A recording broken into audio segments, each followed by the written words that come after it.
So UFC 310, it just got announced, ladies and gentlemen, and there are a whole lot of fights in this card that are pretty damn good. It's a banger of a card. We're gonna see the return of Nick Diaz, and of course, the main event is gonna feature the boogeyman of the division, in welterweight division, and that is Shavkat Ragmonov taking on, of course, the loved and the admired Bilal Muhammad. Anyways, before we go ahead and get into reacting to each and every single fight that's gonna take place at UFC, and all I ask is for you guys to subscribe to the channel, leave a like, leave a comment. Without further ado, let's go ahead and break down some of these fights. So some of the fights that we know that are going to take place in the prelims is going to be Michael Chiesa versus Max Griffin. I think that this is a pretty interesting fight. I don't know who to really root for in this fight because it's kind of a coin toss. Both Max Griffin and Michael Chiesa have proven to the fans and to the UFC that they are some of the most inconsistent fighters literally of all time, ladies and gentlemen. Michael Chiesa has gone on some winning streaks, has gone on some losing streaks. The same thing could be said about Max Griffin.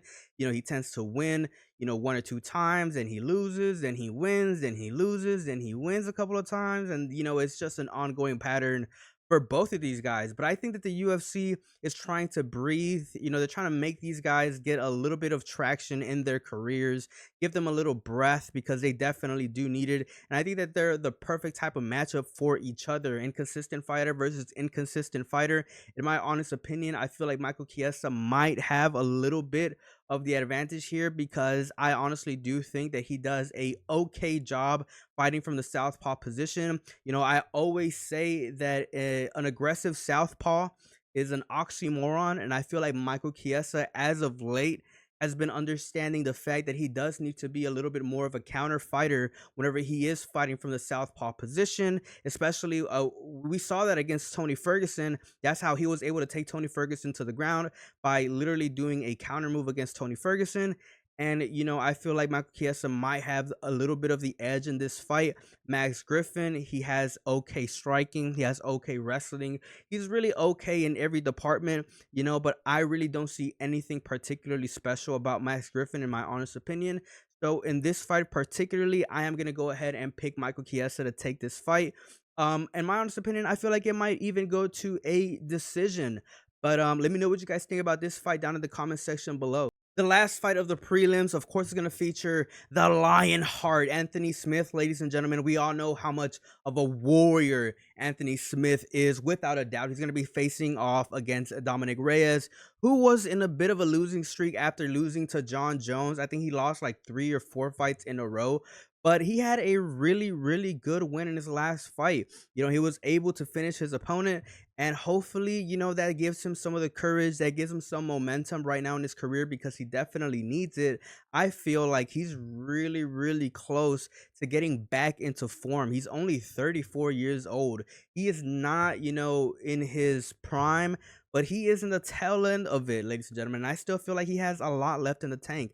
Especially with his last performance, I honestly do expect Dominic Reyes to go ahead and dominate someone like Anthony Smith, who was freaking getting dominated by a freaking middleweight in Roman Dolidze in his last freaking pitiful performance.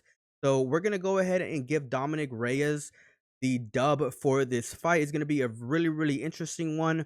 I feel like Dominic Reyes could probably even, get a finish within the first or second round. But let me know what you guys think about this fight, particularly down in the comments. All right, and to kick off the main card, we got Vicente Luque taking on Nick Diaz. It's going to be the return of Nick Diaz. I mean, obviously, Nick Diaz coming back to the UFC is a huge deal.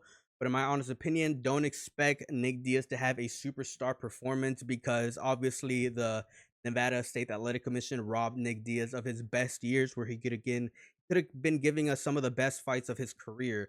Unfortunately, that never happened, and the UFC is trying to do the right thing now by giving Nick Diaz some fights and some paychecks, right? Long overdue.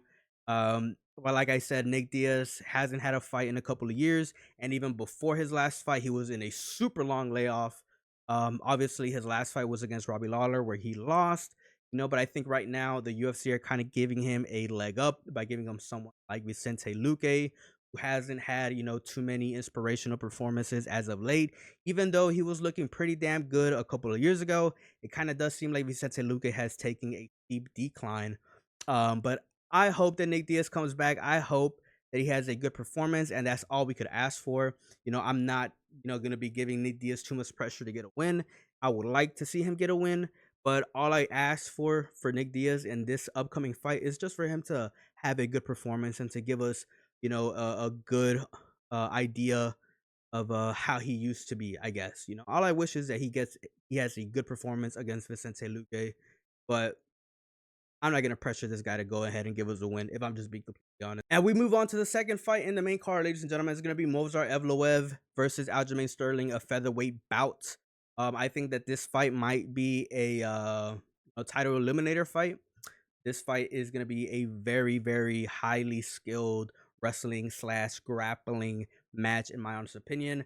I mean, if these guys end up, throwing some strikes, I feel like it's going to be because these guys are going to be equally matched in the wrestling and grappling department. Although I really honestly do believe that we're probably going to end up seeing a grappling slash wrestling match. And this fight is definitely going to be going to a split decision. Now, in my honest opinion, I feel like Aljamain Sterling has the stronger wrestling base, but in terms of grappling, I feel like Movsar Evloev definitely takes the cake in that, in my opinion.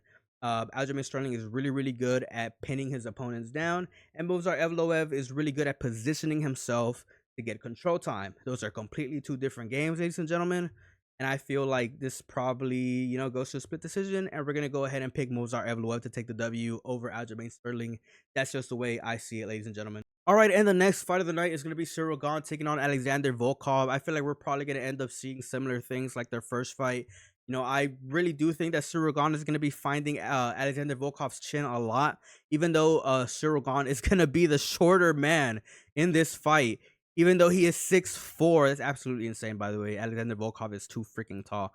Zorogan is going to be finding Alexander Volkov's chin a lot. He was doing a really, really good job at finding Alexander Volkov's face the last time, and I just feel like he's going to land the more significant punches.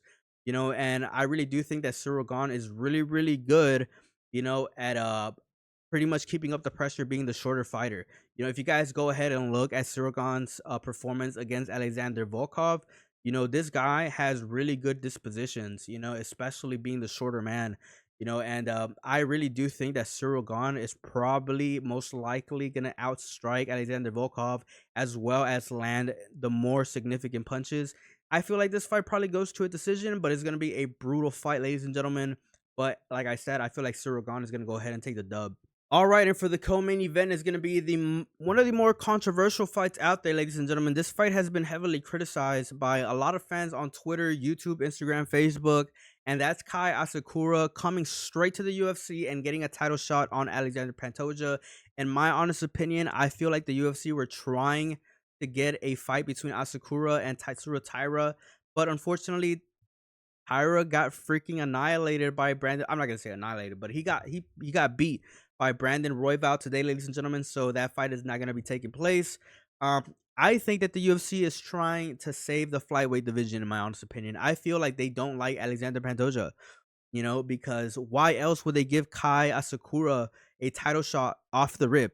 Usually you hear of fighters coming to the UFC, maybe testing the waters a little bit and then challenging for the title. This is the first time this has ever happened, ladies and gentlemen. Kai Asakura has lost a fight to Manel Kape before, so if we get a version like that, I feel like Pantoja is probably gonna walk all over him, but anything can happen in the UFC. Kai Asakura right now is in his physical prime at 30 years old. So, I don't know. I don't know about this one. It's kind of a coin flip in my opinion, because the UFC competition is just at a different level compared to any other organization in the entire world, because the UFC literally tries to grab all the best fighters, in my honest opinion. And of course, Kaya Sakura, fits the pretty much idea of what the UFC wants to have in their platform, and Alexander Pantoja is definitely one of those elite fighters. So this is going to be a test for Asakura as well. Is he good enough to even perform against the champion of the UFC? That's yet to be, discovered right now, ladies and gentlemen. But I feel like this fight is definitely a coin flip. Don't know who's going to win. Don't know what to expect. Is definitely a power move by the UFC. I think they want Pantoja out of there, if I'm just being completely honest. Let me know your thoughts about this fight in particular down in the comment section below. All right, and then we move on to the main event. It's going to be Bilal Muhammad taking on the boogeyman of the division, Shavkat Rakhmonov, in a welterweight main event for the title. Now, I'm just going to go ahead and keep it short. I feel like Bilal Muhammad is going to lose this fight. He is 36 years old. He is not young by any means. He's going to be taking on a fighter that is 6'1", very powerful, has had multiple finishes throughout his entire career. Hopefully, we do see Shavkat Rakhmonov take the title away from Bilal Muhammad, because you know what that means. We're probably going to end up seeing Islam Makhachev move up to the welterweight division and probably go after that title if Bilal Muhammad loses it to Shavkat Rakhmonov. And that is just a fight that I cannot wait to see if that just so happens to take place. But let's hope, let's cross our fingers that that's exactly what happens. Let's go ahead and hope that Shavkat Rakhmonov defeats Bilal Muhammad so that we're able to see Islam Makhachev versus Shavkat Rakhmonov sometime in the year of 2025. But that's pretty much it, ladies and gentlemen. UFC 310 is going to be a very solid card. I'm going to go ahead and rate it a 9.2 out of 10. Let me know your thoughts on the fights. Let me know your thoughts on some of the predictions that I made on this video.